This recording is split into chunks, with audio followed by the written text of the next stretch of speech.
In the winter of 1945, at Walter Reed Army Hospital in Washington, D.C., Corporal Thomas Bennett lay in a recovery ward, staring at the empty space where his left leg used to be, wondering if his life was effectively over at 25 years old. He'd lost the leg to a German landmine during the Battle of the Bulge, had been evacuated through a chain of field hospitals back to the States, and now faced a future that seemed impossibly diminished.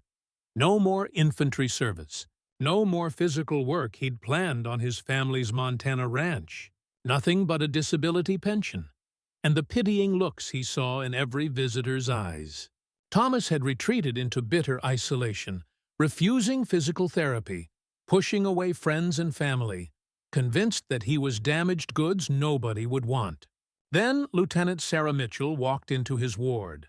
A physical therapist with the Army Medical Corps who'd seen hundreds of amputees through rehabilitation, who refused to accept Thomas's self-pity, who challenged him with a directness that was both infuriating and strangely compelling.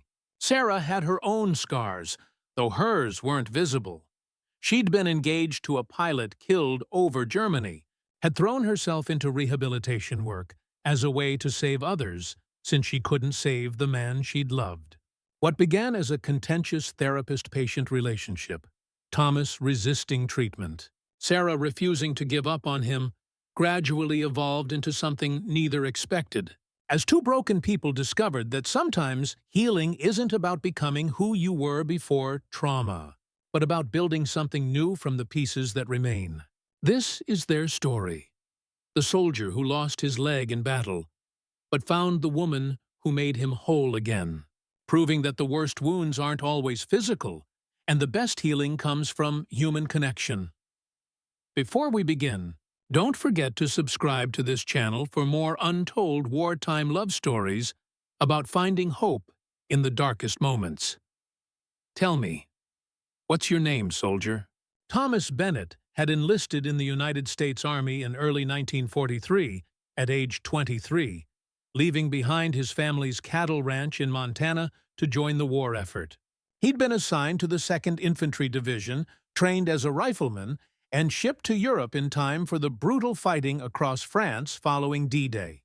Thomas had participated in the liberation of Paris, fought through Belgium, survived combat that killed men all around him, proven himself as a reliable soldier who could be counted on under fire. By December 1944, Thomas was a corporal leading a rifle squad, a combat veteran with more than 6 months of frontline experience. He'd survived physically intact, though psychologically scarred by the things he'd seen and done. But Thomas had maintained hope that he'd survive the war, return to Montana, take over the family ranch, marry his hometown girlfriend Helen, build the quiet rural life he'd always imagined. Then came the Battle of the Bulge, Germany's desperate winter offensive through the Ardennes forest in December 1944.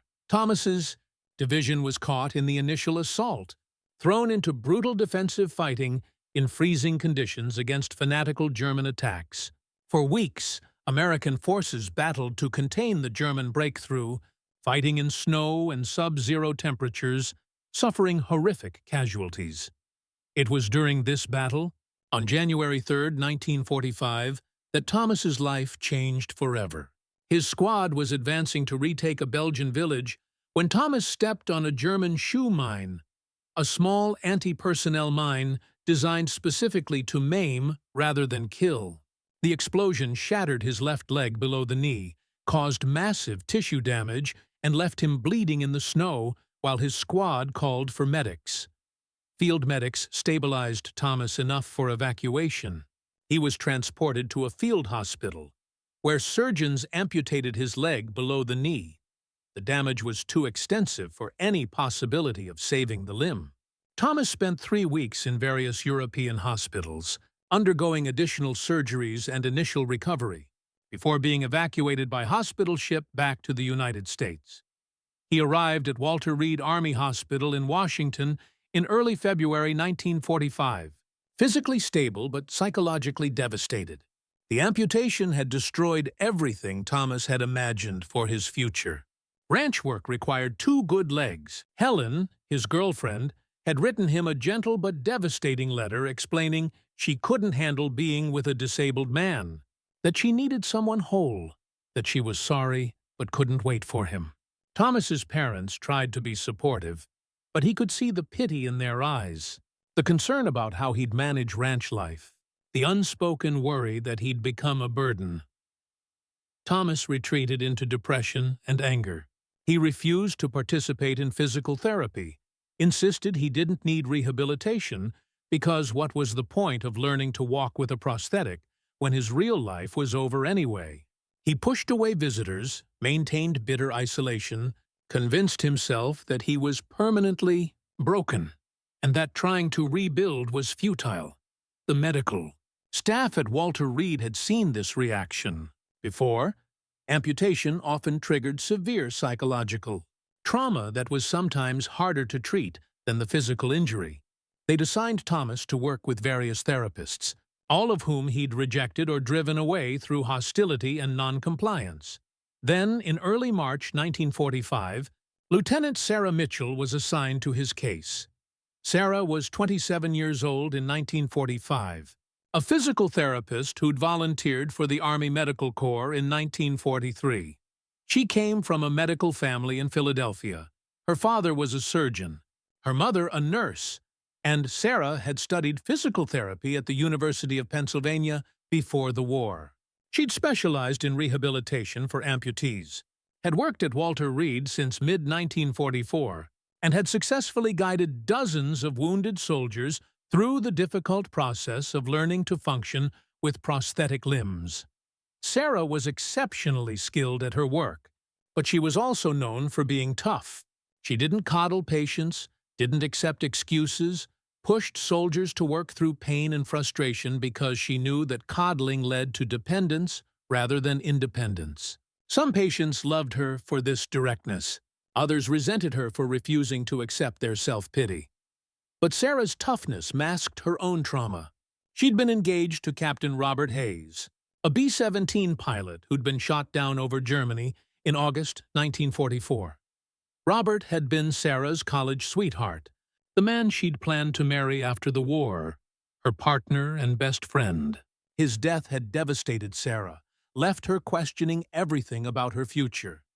She'd thrown herself into work as a coping mechanism, focusing on saving others since she couldn't save Robert. Every amputee she successfully rehabilitated felt like a small victory against the war that had taken her fiancé. Sarah worked brutal hours, took the most difficult cases, maintained professional distance that protected her from getting emotionally involved with patients. When Sarah was assigned to Thomas Bennett's case, she reviewed his file with professional interest. Corporal Bennett, 25, below-knee amputation, physically stable but refusing therapy, displaying significant depression and non-compliance. It was a familiar pattern. Young soldier whose identity had been tied to physical capability, now facing disability and unable to accept the changed reality. Sarah's first meeting with Thomas was contentious from the start. She entered his ward with her usual direct approach, introduced herself, and immediately outlined the rehabilitation plan she'd developed. "I'm not interested," Thomas said flatly, not even looking at her. "I've told every other therapist I don't need rehabilitation. Just leave me alone." "That's not how this works, Corporal," Sarah said firmly. "You're a soldier in the United States Army, and you're under medical orders to participate in rehabilitation. Your preference is noted, but irrelevant." Thomas finally looked at her, anger flashing in his eyes. "What's the point? I lost my leg. My life is over. Learning to hobble around on a fake leg isn't going to change that." "Your leg is gone," Sarah acknowledged bluntly. "Your life isn't over unless you decide it is." "I've worked with hundreds of amputees, Corporal Bennett. Some of them had injuries far worse than yours. Many of them are now living full, productive lives. But it requires work, and it requires accepting that you're different now. Not broken." "Easy for you to say," Thomas shot back. "You're not the one missing a limb." "No," Sarah agreed. But I am someone who lost the person I was supposed to marry to this war. I know something about having your planned future destroyed and needing to build a new one. So don't tell me I don't understand loss." The statement hung in the air between them. Thomas hadn't expected that level of honesty, hadn't expected this stern therapist to have her own wounds. "I'm starting you on basic exercises tomorrow," Sarah continued, shifting back to professional mode. "Be ready at 0800. And Corporal, I don't accept failure or excuses. You will participate, and you will make progress, or I'll make your life so miserable that rehabilitation will seem pleasant by comparison." She left before Thomas could respond, leaving him both irritated and, for the first time since his injury, slightly intrigued. The following morning, Sarah returned precisely at 0800 and began putting Thomas through basic physical therapy exercises. He resisted at first, complained constantly, tried to convince Sarah that he was in too much pain or too tired. Sarah pushed through every excuse, maintained relentless pressure, refused to let Thomas quit. "You're going to hate me," Sarah told him during that first session. "Most patients do initially. But in 6 months, you'll thank me, because you'll be walking independently and living a life that feels worth living. Until then, you can hate me all you want, as long as you do the work." Thomas did hate her at first. Sarah was demanding, unsympathetic to his complaints, pushed him harder than he thought was reasonable. But he also grudgingly respected her competence and her refusal to accept his self-pity. And slowly, despite his resistance, he began making progress. Over the following weeks, as Sarah guided Thomas through increasingly challenging rehabilitation exercises, their relationship began to shift. The initial hostility softened into something more complex. Thomas started looking forward to their sessions, not just because of the progress he was making, but because Sarah treated him like a capable person rather than a disabled victim. Sarah, for her part, found Thomas more engaging than most patients. Beneath his initial bitterness was intelligence, dry humor, and a resilience he didn't recognize in himself. She found herself spending more time with him than strictly necessary, staying after sessions to talk, sharing more of her own story than she typically did with patients. "Why'd you become a physical therapist?" Thomas asked one day during a break in their session. "With your family's medical background, you could have been a doctor."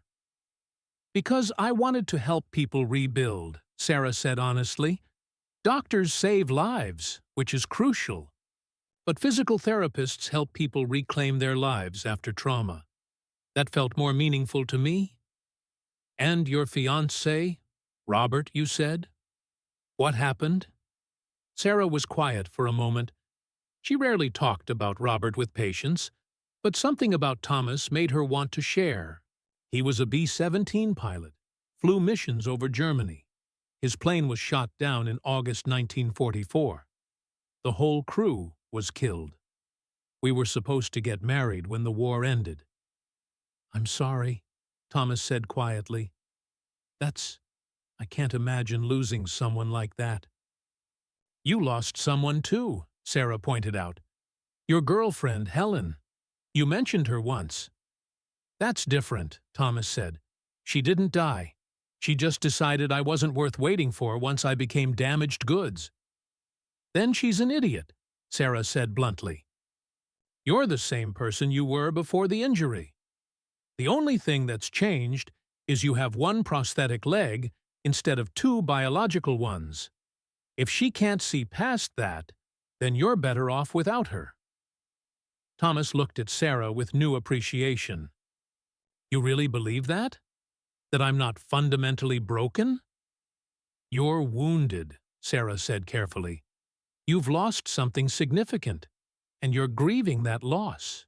But broken? No. I've seen broken, Thomas. You're not it. You're just convinced. You are because it's easier than doing the work of rebuilding." It was the first time Sarah had called him by his first name, rather than his rank.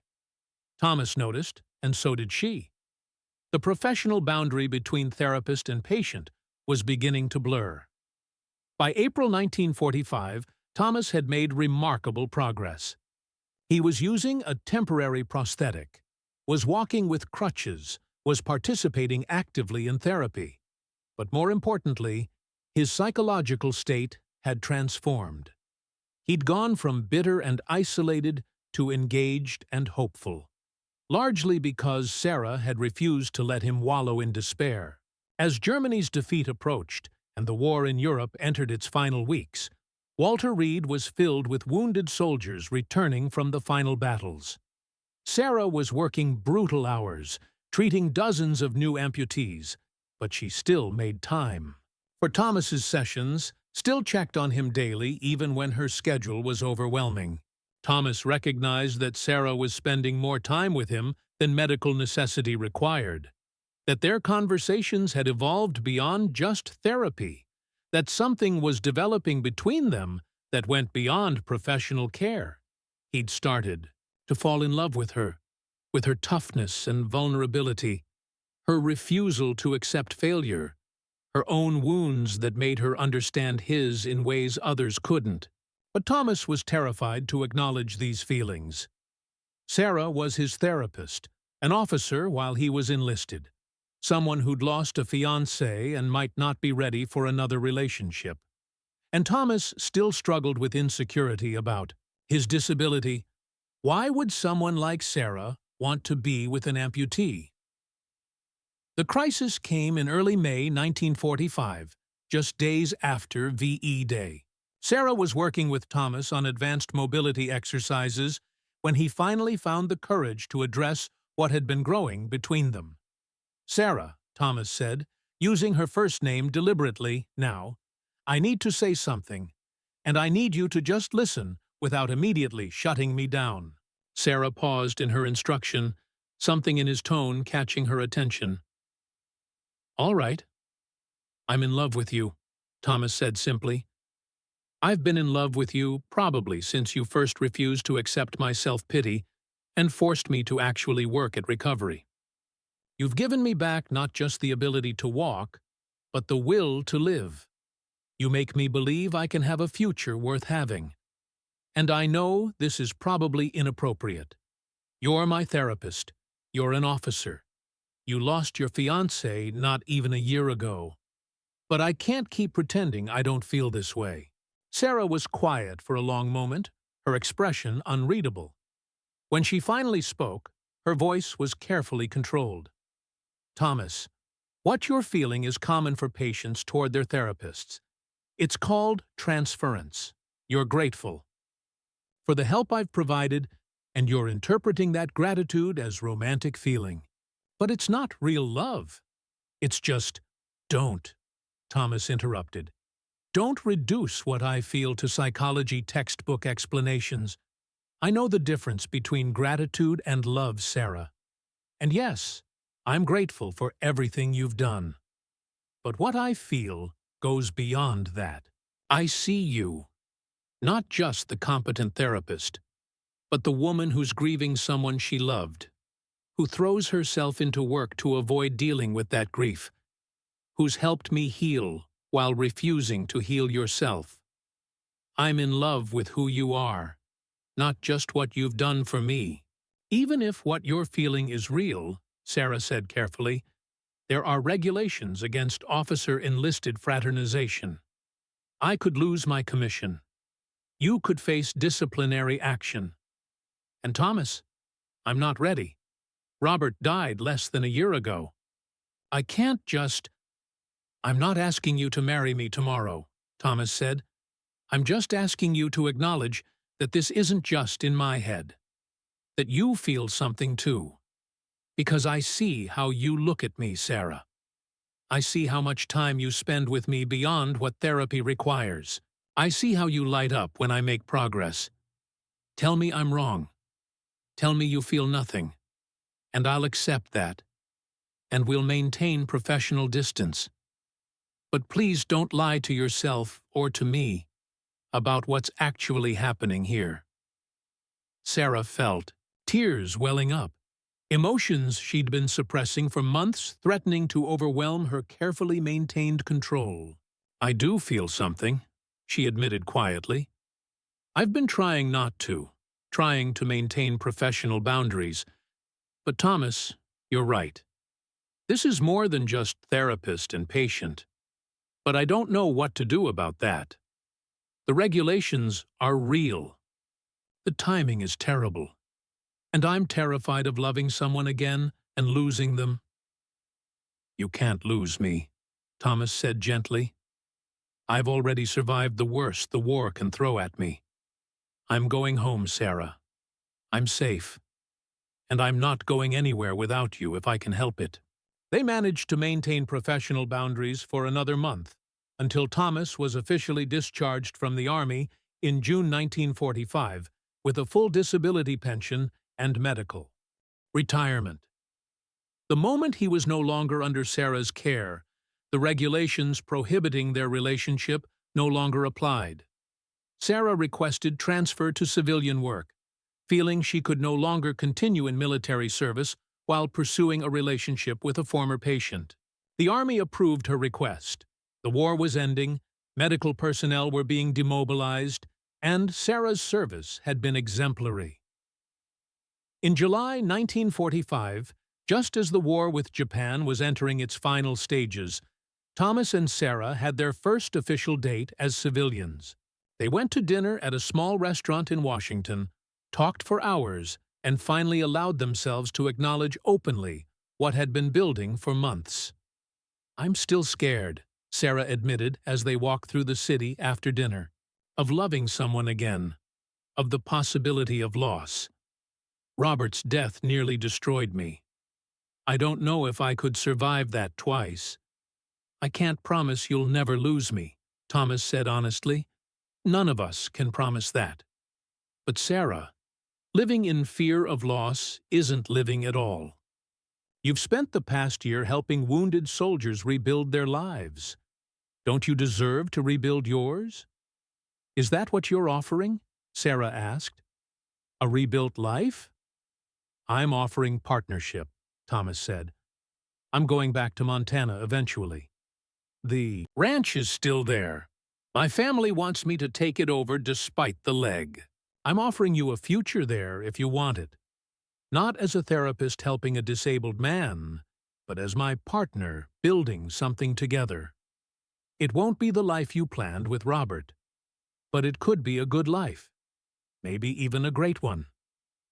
Sarah looked at this man who'd been bitter and broken when they'd met, who'd transformed through hard work and refusal to accept defeat, who was offering her a future she'd never imagined but suddenly wanted desperately. "Yes," she said simply. "I want that life. With you. In Montana. Building something new from all the broken pieces." They married in September 1945, just days after Japan's surrender ended the war completely.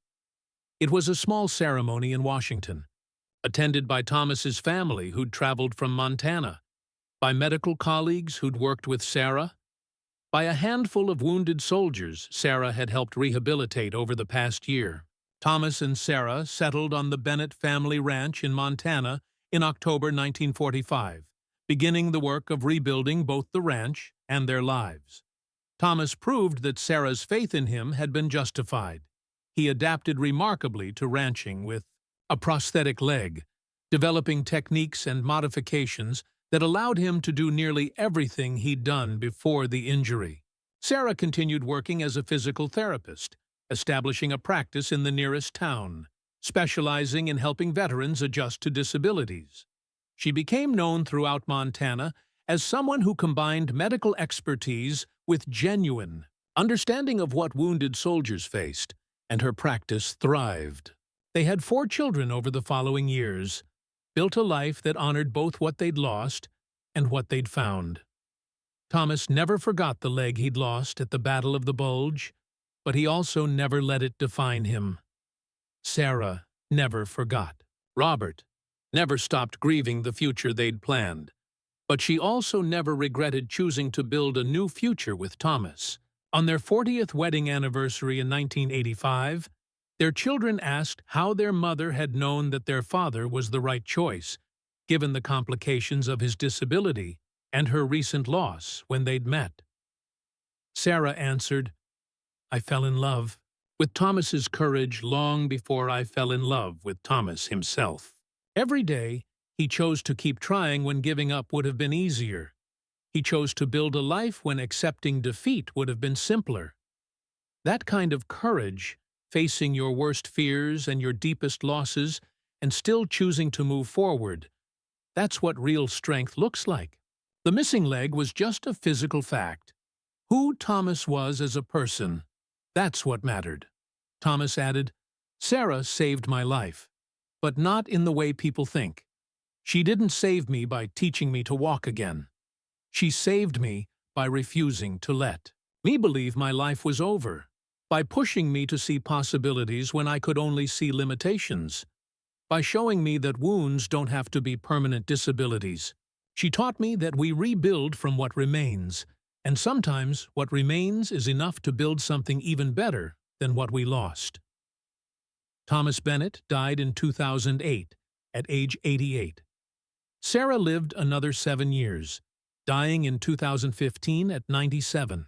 Their children found among their effects letters from 1945, correspondence between therapist and patient that gradually shifted into something more, documenting the evolution from professional care to personal love. One letter stood out, written by Sarah in May 1945, after Thomas had first admitted his feelings, but before Sarah had allowed herself to acknowledge hers. "Thomas has forced me to confront something I've been avoiding since Robert died. The question of whether I'm capable of loving again, whether I'm willing to risk the pain of potential loss. Working with wounded soldiers, I see constantly what war takes from people. But Thomas is teaching me something I'd forgotten. That war can't take everything. It took his leg, took his girlfriend, took the future he'd planned. But it didn't take his ability to adapt, to rebuild, to find new possibilities in changed circumstances. He's teaching me that healing isn't about returning to who we were before trauma. It's about building something new from who we've become after trauma. I think I'm falling in love with him. And that terrifies me. But maybe terror is just part of living fully." The story of Thomas Bennett and Sarah Mitchell represents a particular type of wartime relationship, not formed in combat or during active conflict, but in the aftermath, during the long process of rebuilding what war had broken. Thomas's physical wound was visible and obvious. Sarah's psychological wound was hidden but equally real. What made their story remarkable was how they healed each other. Sarah gave Thomas the physical tools and psychological push to rebuild his body. Thomas gave Sarah permission to rebuild her heart, to risk loving again, despite knowing that love always carries the possibility of loss. He lost his leg in battle, but found the woman who made him whole again. It's a story about different types of wholeness: physical, emotional, spiritual. Thomas was never physically whole again after the Battle of the Bulge, but he was emotionally whole, spiritually complete, in ways that many people with 2 biological legs never achieve. Sarah helped Thomas see that disability wasn't the same as brokenness, that adaptation was possible, that life with limitations could still be rich and meaningful. Thomas helped Sarah see that loving again after loss wasn't betraying the memory of who'd been lost, that building a new future didn't diminish the value of the past, that healing from grief meant allowing yourself to be vulnerable again. Their 46-year marriage proved that sometimes the deepest healing comes not from medical intervention, but from human connection, that the best rehabilitation addresses not just physical wounds, but emotional and spiritual ones, and that 2 people who'd both lost so much could build together something neither could have built alone. A life defined not by what war had taken, but by what love and determination had rebuilt from what remained. But this wasn't the only time a wounded soldier found healing through unexpected love. In our next story, you'll meet Captain Richard Morrison, who lost his sight to a German grenade at Normandy and spent months learning to navigate a world of permanent darkness, until he met Helen Stewart, a blind piano teacher who'd never seen but taught Richard that sight was only one way of experiencing life, and that sometimes losing what you thought you couldn't live without opens your eyes to what truly matters.